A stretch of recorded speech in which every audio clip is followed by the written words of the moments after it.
welcome back.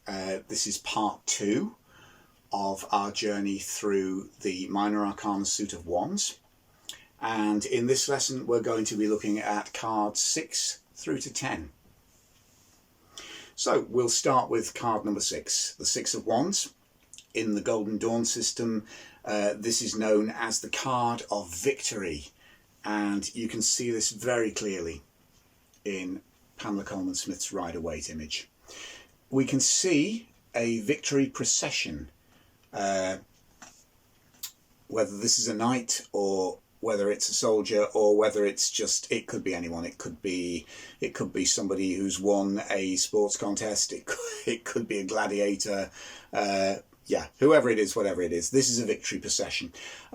You can see this person is wearing a red cloak. They are crowned with a laurel wreath, and they have a second laurel wreath which is actually tied to the top of their wand, which is, yeah, he's basically holding aloft in a very proud manner. There are 5 other ones, and these are borne presumably each by another man who is basically walking alongside the horse in the victory procession. If you look closely, we can see 2 faces, 3 heads. Yeah, presumably there's human figures attached to the other 2 wands as well. But there you go. Fairly straightforward. This is a victory. It's a celebration. Yeah, the number 6, the number basically that denotes perfection. So, you know, in the case of the Suit of Wands, in the realm of libido, creativity, work, you know, all of those wonderful creative, procreative energies, this is, you know, even more so than the completion of the Four of Wands, this is the card of successful attainment. You know, whatever you've been working on, whether it's that work project, that artistic project, whether it's your relationship, your sexual relationship, you know, giving birth to your creative ideas, you know, having realized your ambitions. Yeah, this is the celebration of it. You know, you've really overcome those hurdles, you've overcome those obstacles. This is, you know, this is a sign of all the hard work having paid off. A very, very positive card when it appears in a reading. Yeah, I mean, I think if you're looking at this in a positive sense and it appears in a reading, this is kind of one of those really affirming cards. I think, you know, if you're struggling with self-worth, this is the card that actually gets you to sit down with yourself and make a list of all the things you've succeeded in. You know, all of the things you've achieved. You know, if you're ever doubting yourself, this is the card that prompts you to take stock. You know, sometimes in a reading this can point very specifically to, you know, things in our present where we know that we've succeeded. Yeah, but whatever the case, when you draw this card, you can't come away, you know, without having... This really does get you to look at, you know, what you've achieved and to celebrate it. You know, you can't come away from this card feeling negative. Everybody can find somewhere where they have a success, and that's what it points to. We look at the dark aspect of it, or the reversal. What can we say? I think, you know, maybe what's going on here is sometimes that self-doubt, that failure to realise, you know, that all of us have successes in our lives. Actually, in a more literal sense, you know, I don't think this denotes failure, because actually there's other cards in the tarot that denote failure. But, you know, sometimes this can be, you know, victory delayed or victory inhibited. You know, there's obstacles in the way, you know, when we're looking at this. So, yeah. But it's kind of difficult to be really negative about this card because there's so much positive in it. So... Okay, moving on to the number 7, you know, the perfection and the positivity of the 6 gives way to a sense of disruption. with the 7. 7 is an uneven number. It's an unstable number in numerological terms. Interestingly enough, it still translates into a positive concept in the suit of wands. If we're looking at the Golden Dawn card, not illustrated in the way that the Rider-Waite is, these are, very much more akin to the Marseille tradition, maybe a little bit more elaborate with a little bit more symbolism. The wands are, in the clasp of 2 hands here.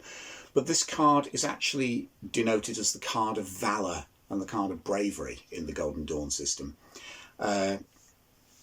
What we see in Pamela Colman-Smith's images is, this is what she's good at. Very often she'll show 2 sides of a coin, which brings so much more nuance to a reading than these cards ever can, with the simple keywords. What we see here, we do in fact see bravery, but we see a 1 against 6 situation. This guy is kind of on a promontory and he's fending off 6 other wands with the 7th wand. Are there other human beings wielding those 6 wands? We don't know. I think the inference is that they are. We just can't see them. But whatever the case, this is a 6 against 1 situation. He needs bravery and staying power and resolve, to get through this battle. This is a battle. It's not like the 5 of wands, where the battle and the strife actually is something that we gain strength from. This is not sparring in a gym. This isn't play fighting. This is the real thing. This is one of those situations where, you're faced with real adversity and it takes all of your strength and resolve and your bravery to get through. So yeah, the 5 wasn't easy. The 7 is a really challenging card. In its positive aspect, in its upright aspect, this person does show a huge amount of valor. And if you think in our everyday life terms, we'll all face these kind of really challenging situations, both in work, in our creative endeavors and in our personal life, where actually to see it through, it requires a huge amount of personal energy and sometimes cost.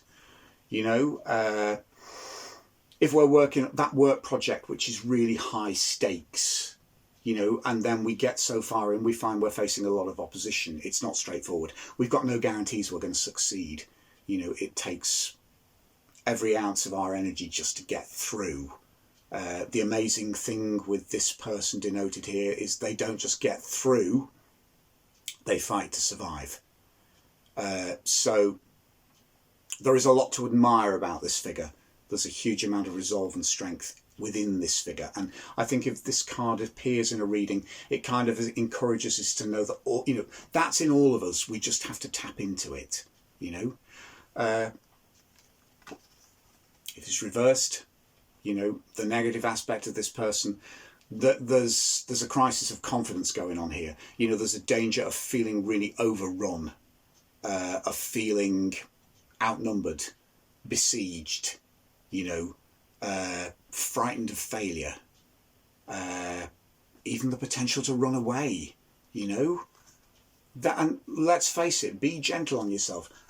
The sight of all of that coming at you, that is daunting. And actually, in a lot of situations within our lives, it comes hurtling towards us, and you just look and you think, God, that looks like a tidal wave. That is overwhelming.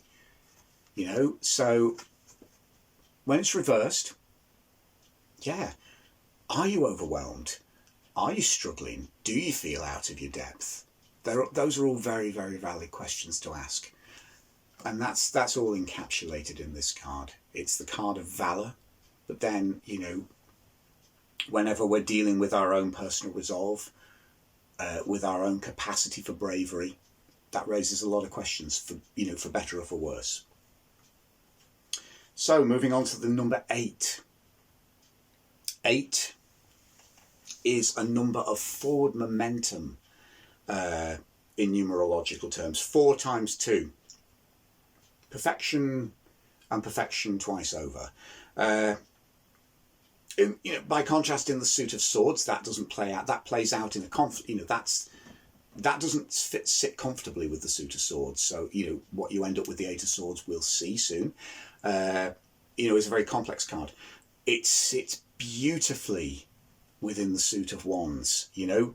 Fire is a swift-moving element, and when with the number 8, you have numerologically a sense of momentum and forward movement. You put it here and it is rushing forward at top speed. That's what this card is. In the Golden Dawn system, the card of swiftness. And probably one of the simplest and most straightforward images within the whole Rider-Waite deck. You've got these 8 wands and they are literally flying through the air. And actually quite a great height when you look at the perspective of the image. There is that landscape with the river, yet again. It's green, it's verdant, blue sky. 8 wands soaring through the air. Actually, the angle that they're soaring through, these are going to come into land at some stage in this particular rendition. But yeah, very, very straightforward. When you get this card, this points to when all of the obstacles are removed, when the creative blocks come out, if you've been struggling with, your creative ideas, and then all of a sudden you just get that moment of inspiration, the blocks come off, and it just, if it's writing, it just pours out onto the paper. If it's visual for visual art, it pours onto the canvas. This is unlike, the opposition of the 7. If you're in a challenging work situation or project, this is where it all starts to come together, and conclusion felt a long way away, and then all of a sudden you really know that you're close to home. Very, very positive card. We turn it upside down, maybe it slows it down a little bit.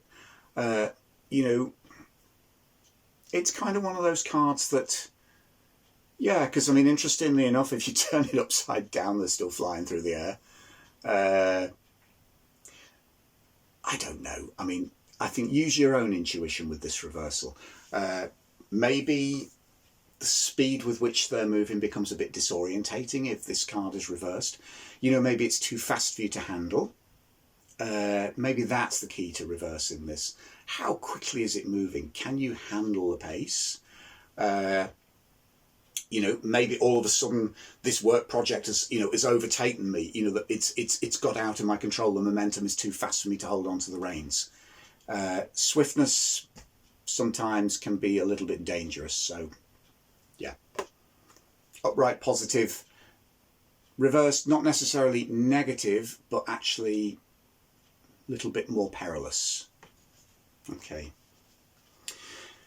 So, moving on to the 9. In the Golden Dawn system, it's referred to as the card of great strength. Now, 9 numerically is 3 times 3. So I kind of think of this as like the face of a Rubik's Cube. It kind of has a squareness about it. But then again, it's an odd number. So it's not, it's not a comfortable card. Great strength. Pamela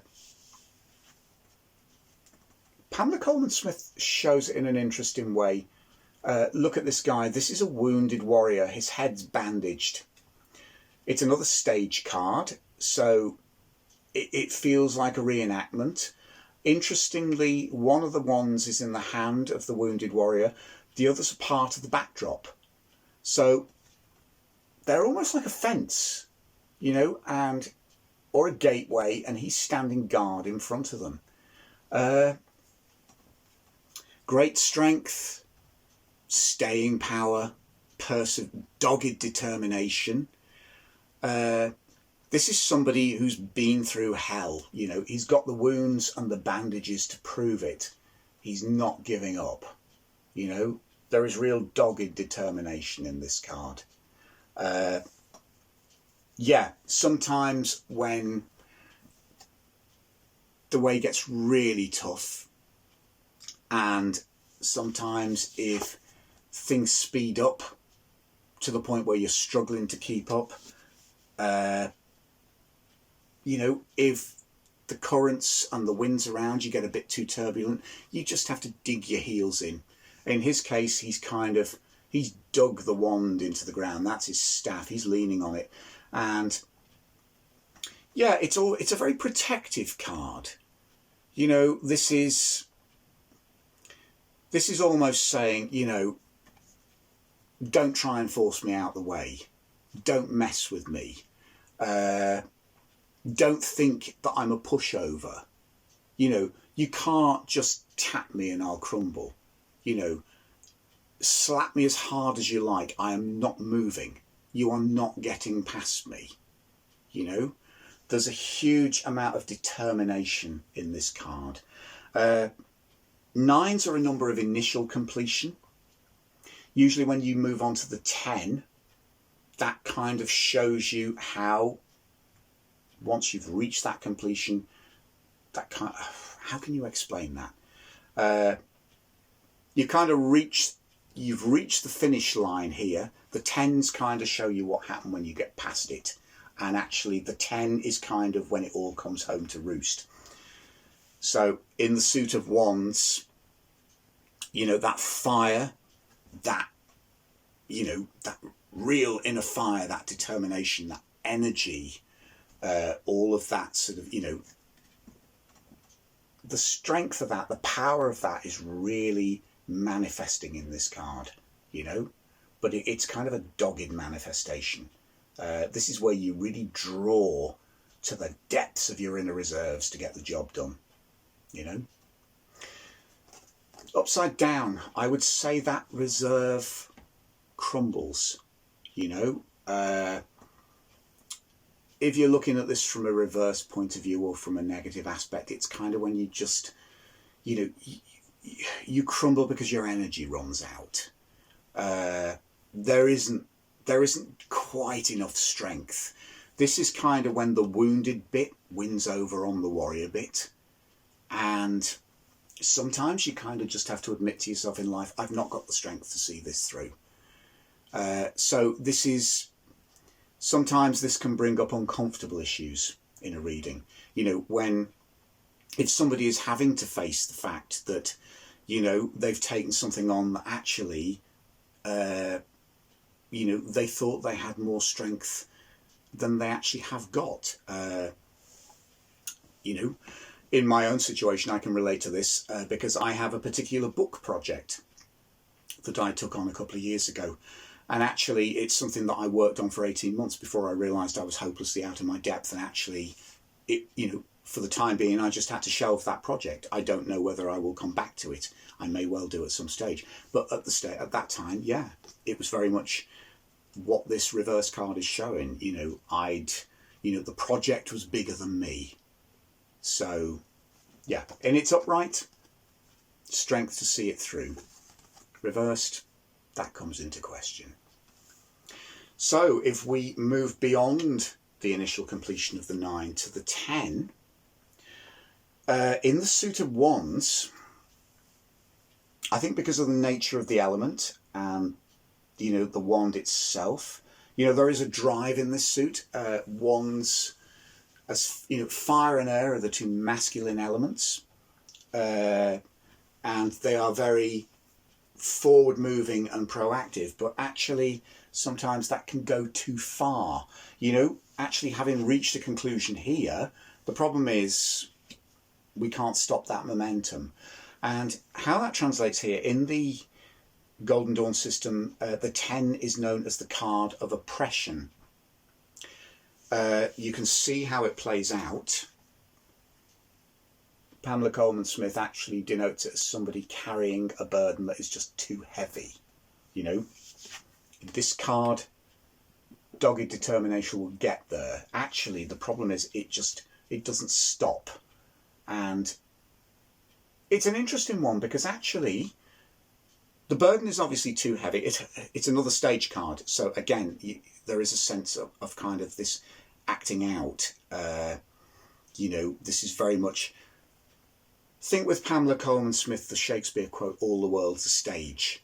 So yeah, this might be a play. It might be a scene from a play, but it's a scene from a play that actually has a very valuable lesson attached to it. Just look at this guy. You know, not only is that bundle of 10 wands way too big for him and way too heavy, you also get a sense that actually there must be a more efficient way to carry these.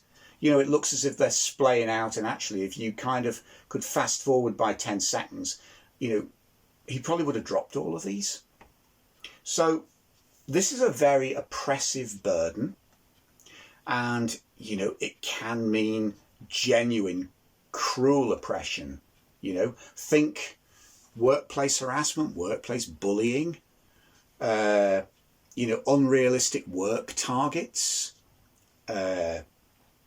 artistically and creatively, when your environment actually is working against you, you know, when you're trying to create, but there are too many pressures coming in from you know, from life outside, which basically destroy the creative process. Maybe you don't have the right physical environment, and actually, you know, what should be a deeply rewarding artistic process just becomes a burden. Relationships and sex, it's just not working. You know, I think when you're into the realms of this, you're into the realms of abusive relationships, oppressive relationships, controlling relationships. You know, what should be a genuine, liberating exchange and connection basically becomes a burden to carry. Not a comfortable card.